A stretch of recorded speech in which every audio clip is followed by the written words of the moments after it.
నమస్తే న్యూస్ కు స్వాగతం.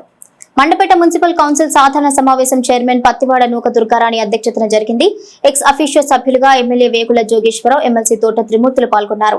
కౌన్సిల్ సమావేశంలో ఎజెండాలో ఉన్న అంశాలతో పాటు పట్టణంలో ఉన్న పలు ప్రధాన సమస్యలను చర్చించారు. ఈ కౌన్సిల్ సమావేశంలో ఎమ్మెల్యే వేగుల జోగేశ్వరరావు మాట్లాడుతూ ఇప్పుడున్న మున్సిపల్ కమిషనర్ రంగారావు పర్యవేక్షణలో పట్టణ పారిశుద్ధ్యం బాగా మెరుగుపడిందని కితాబిస్తూ ఖర్చులు మాత్రం పెరిగిపోతున్నాయన్నారు. మున్సిపాలిటీకి ఖర్చులు పెరగకుండా తగు ముందు ప్రణాళికలతో ముందుకు వెళ్లాలన్నారు. 29వ వార్డు కౌన్సిలర్ పిల్లి శ్రీనివాస్ మాట్లాడుతూ తమ వార్డులో సప్తగిరి థియేటర్ వద్ద బ్రాందీ షాపు పెట్టవద్దని వార్డులోని మహిళలు గత 5 రోజులుగా ఆందోళన చేస్తున్నారని కౌన్సిల్ దృష్టికి తీసుకొచ్చారు. అలాగే కోఆప్షన్ సభ్యులు రెడ్డి రాజబాబు మాట్లాడుతూ మండపేట మున్సిపల్ కార్యాలయం పక్కన ఉన్న బ్రాందీ షాప్ ను కూడా అక్కడ నుంచి తొలగించాలని సభ దృష్టికి తీసుకొచ్చారు. ఈ 2 షాపులు వేరే ప్రదేశానికి మార్చాలని ప్రభుత్వానికి లేఖ రాస్తామని కమిషనర్ రంగారావు సమాధానం ఇచ్చారు. ఎమ్మెల్సీ తోట త్రిమూర్తులు మాట్లాడుతూ మండపేట మున్సిపల్ కార్యాలయంలో విపరీతంగా అవినీతి జరుగుతోందని పత్రికల్లో వచ్చిందని దీనికి సమాధానం చెప్పాలన్నారు. అలాగే టిట్కో అపార్ట్మెంట్లు పేదలకు ఉచితంగా ఇస్తామని ఎన్డీఏ కూటమి ఇచ్చిన ఎన్నికల హామీ నిలబెట్టుకోవాలన్నారు. కౌన్సిలర్లు పట్టణంలో ఉన్న పలు ప్రధాన సమస్యలను కౌన్సిల్లో చర్చించారు.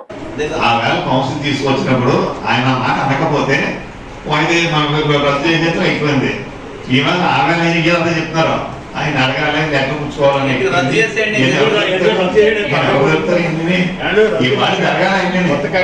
జరగనప్పుడు ఆగలే చెప్పాలి.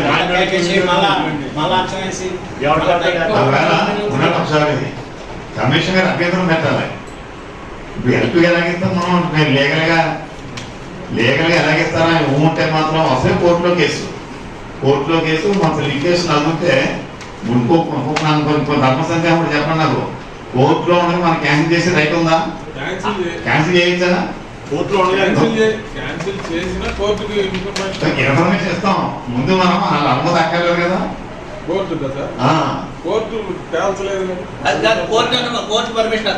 అవసరం లేదా? మనం కౌన్సిల్ డెసిషన్ తీసుకుని నేను చెప్తున్నాను, మనం కౌన్సిల్ డెసిషన్ తీసుకుని ఆ డెసిషన్ మన గవర్నమెంట్ లాయర్కి పంపిస్తాం.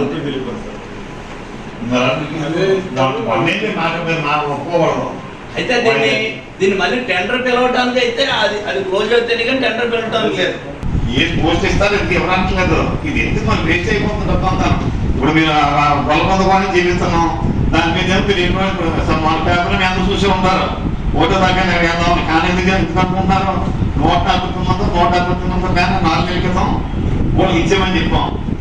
ఏదండి బ్యాంక్ వాడు 3,60,000 బదులు 3 లక్షలు 2 లక్షలు ఇచ్చి మిగిలింది వాయిదా ఇస్తానని ఎలక్షన్ కోడ్ వచ్చింది. 30 ఎమ్మెల్యే ఎలక్షన్ లో అది అన్ని చోట్ల ఇచ్చేయారంటే అన్ని మున్సిపాలిటీలో ఆఫ్ చేసాం, తక్కువ రైతు ఆఫ్ చేసాం. అప్పుడు కమిషనర్ లో ఇచ్చేయని చెప్పాం. ఈవేళ ఇవ్వలేదు వాళ్ళకి, ఈవేళ ఇవ్వలేదు. దొరికేది మన కౌన్సిలర్ మాట్లాడుకోవడం. అలా మీ అందరూ ఉన్నారు కదా, ఆయన ఫీల్గా మాట్లాడుకున్నాం. ఇప్పుడు 3 లక్షల రూపాయలు బ్యాంక్ అడిగి వడ్డీ కట్టుకోవాలి, బ్యాంక్ కూడా ఒప్పుకోవడం. ఈ పక్కనేమో అధికారుల రాజ్యంగా ఉందనేటువంటిది చాలా స్పష్టంగా పేపర్లో చెప్తున్నా, లేకపోతే స్థానికంగా ఉన్నవాళ్ళు కూడా చెప్పేటువంటి విషయాలు. ఇది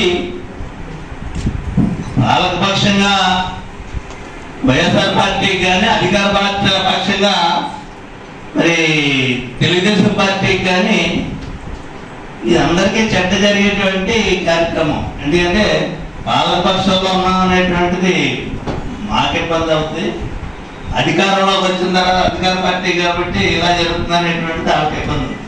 ఇదంతా ఎవరి ప్రమేయం లేకుండా అధికారుల ప్రమేయంతో జరుగుతుంది అనేటువంటిది పేపర్లు రాసినా బయట అనుకున్నాను. ఇది మంచి పద్ధతి కాదు. దీనికి సాధ్యమైనంత వరకు దీనికి ఏ విధంగా ఫుల్ స్టాప్ పెట్టాలి, లేకపోతే ఏం చేయాలనేటువంటిది చూడాలి. కొంత శాంక్షన్ అయ్యి కొంత ఇంకా రాకపోతే వాళ్ళు ఇంకా అద్దెంపులోనే ఉంటున్నారు.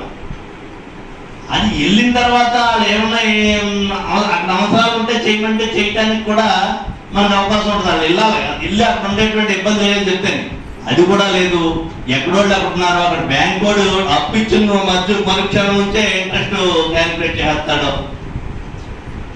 ఈవేళగా ఇందాక ఇచ్చినటువంటి మీరు ఇచ్చినటువంటి హామీ మేరకు కూడా ఇంట్రెస్ట్ తో సైతంగా బ్యాంక్ అప్ ఏదైతే ఉందో అది ప్రభుత్వం, ఈ ప్రస్తుత ప్రభుత్వం హామీ మేరకు ఈ తెలుగుదేశం పార్టీ తరఫున అది రద్దు చేసేటువంటి ఏర్పాటు చేసి ఇచ్చినటువంటి హామీని నిలబెట్టుకునేటువంటి విధంగా చర్యలు తీసుకుంటారనేటువంటి గౌరవ శాసనసభ్యులను కోరుతూ ఆలోచించినటువంటి మాట ప్రకారంగా మొన్న ఏదో వాట్సాప్ లో కూడా చూసాను, మున్సిపాలిటీలో అసెంబ్లీలో కూడా దాని గురించి మీరు మాట్లాడారు అనేటువంటి చూసాం. సంతోషం. ఆ పని మీద ఉండి చెప్పి చంద్రబాబు నాయుడు గారు ఉన్నప్పుడే అది జీవో ఇచ్చారు. ఆ జీవోని మున్సిపల్ అధికారులు అమలు చేయలేదు. అది అలా నడుస్తుంది. నడుస్తున్న గొడవ పెట్టగా ఈ మార్చి తోటి మొత్తం క్లోజ్ చేసేస్తున్నామని అని చెప్పి వాళ్ళకి నోటీస్ ఇచ్చాడు. అప్పుడున్న టౌన్ ప్లానింగ్ అయ్యి ఎప్పుడైతే నోటీస్ ఇచ్చాడో దాని స్టేట్ ఇచ్చారు. మళ్ళీ స్టేట్ ఇచ్చాక ఆ స్టే రాకుండానే, ఇంకా కాగితం రాకుండానే ఇక్కడ తొలగించండి అని చెప్తే, అంటే స్టే అయితే ఏప్రిల్ తర్వాత వస్తుంది, తొలగించండి అంటే అధికారులు కుమ్మకి అయిపోయి కొన్ని తొలగించి కొన్ని తొలగించలేదు. ఏంటి వివరాలు అని చెప్పి లోతుగా వెళ్తే యాక్చువల్ గా పర్మిషన్ దానికి 60 కోట్లకి ఉంది పర్మిషన్. ఆటో 120 కోట్లు పెట్టి 120 కోట్లు పెట్టి గవర్నమెంట్ కి సంవత్సరానికి 59,000 ఎంతో కడుతున్నారు. వీళ్ళకి 18 లక్షలు వస్తుంది సంవత్సరానికి ఆదాయం. ఆ కాంట్రాక్ట్ ఎంత గొడవ చేసినా స్టేజ్ ఎప్పుడు ఇచ్చారో మిమ్మల్ని ఎవడమన్నాడని అడిగితే టౌన్ ప్లానింగ్ నోటీస్ ఎందుకు ఇచ్చామనంటే మాట్లాడు. అప్పుడు ఉన్న టౌన్ ప్లానింగ్ బ్రహ్మంగా ఎమ్మెల్యే గారు ఆ విషయంలో అధికార పార్టీ అయినా చాలా పోరాడి. మరిన్ని తాజా వార్తా విశేషాల కోసం ఎం న్యూస్ ని సబ్స్క్రైబ్ చేయండి. మీ మిత్రులకు షేర్ చేయండి.